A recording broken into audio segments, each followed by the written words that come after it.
Seigneur Tout-Puissant, toi qui entends les soupirs de nos cœurs même avant que nos lèvres ne s'ouvrent, nous venons à toi à l'aube de cette méditation, comme des enfants affamés de ta présence. Nous te prions d'éclairer notre esprit à la lecture du psaume 4. Que chaque mot soit une semence de paix, que chaque verset soit une goutte d'huile sur nos blessures intérieures. Par ton Esprit Saint, rends vivante cette parole dans nos cœurs.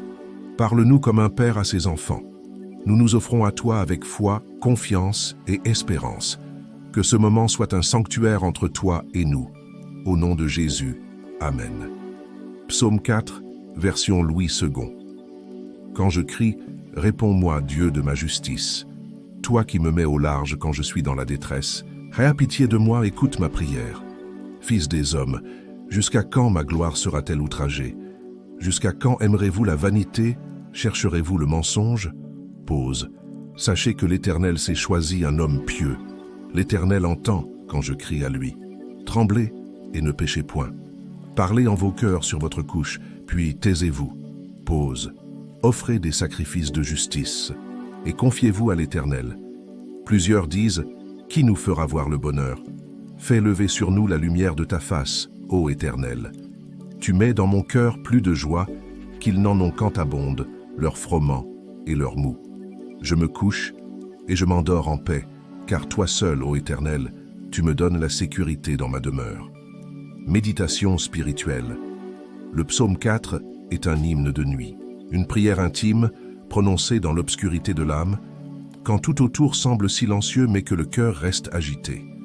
C'est dans cette tension que David s'adresse à Dieu, non comme un roi, mais comme un homme brisé qui cherche le soulagement dans la justice divine. Quand je crie, réponds-moi. Ce cri n'est pas une plainte vide, c'est la voix d'un cœur qui sait où se tourner, car David connaît celui qu'il élargit dans la détresse. L'image est puissante. Dieu ne nous enlève pas toujours la douleur, mais il nous donne de l'espace pour respirer, penser, espérer. Le contraste du psaume est frappant. Les hommes poursuivent la vanité, le mensonge, l'illusion du bonheur dans les richesses. Mais David a trouvé mieux, la lumière du visage de Dieu. Il nous rappelle que la vraie joie ne vient pas de ce que l'on possède, mais de qui nous possède. Et ce Dieu qui possède nos cœurs nous donne une paix qui surpasse tout entendement, au point que même dans l'insécurité, David peut dire « Je me couche et je m'endors en paix ». Ce psaume est une invitation à l'abandon, abandon de l'inquiétude, des ambitions futiles, des luttes internes. C'est une redirection vers le seul refuge sûr, la présence de Dieu.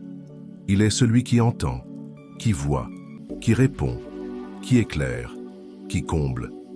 Le verset 7 nous bouleverse. « Tu mets dans mon cœur plus de joie qu'ils en ont quand abondent leur froment et leur mou. » Autrement dit, la paix de Dieu vaut plus que toutes les récoltes, toutes les fêtes, toutes les réussites. Ce psaume est pour celui qui doute, pour celle qui pleure dans le silence de sa chambre, pour l'âme qui cherche le repos. Il nous enseigne que ce n'est pas la fin du combat qui amène la paix, c'est la présence de Dieu dans le combat. Prière de clôture.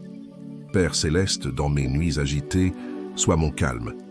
Quand l'inquiétude m'envahit, fais de ta paix ma couverture. Aide-moi à te faire confiance, même quand je ne vois pas la sortie. Comme David, je veux m'endormir en paix, non parce que tout va bien, mais parce que toi, tu es là. Détourne mes yeux de la vanité et remplis-moi de ton esprit. Que ta lumière brille sur mon visage plus que le soleil du matin. Donne-moi la joie véritable, celle qui ne dépend pas des circonstances. Tu es mon repos, mon refuge, ma justice. Que ma vie te soit une offrande de confiance. Au nom de Jésus, Amen. Si ce psaume a réchauffé ton cœur, écris en commentaire. Je m'endors en paix grâce à Dieu. Envoie cette vidéo à une personne qui a besoin de dormir en paix ce soir. Abonne-toi à la chaîne Vérité Éternelle, clique sur le like et active la cloche pour ne rater aucun psaume. La paix vient par la parole.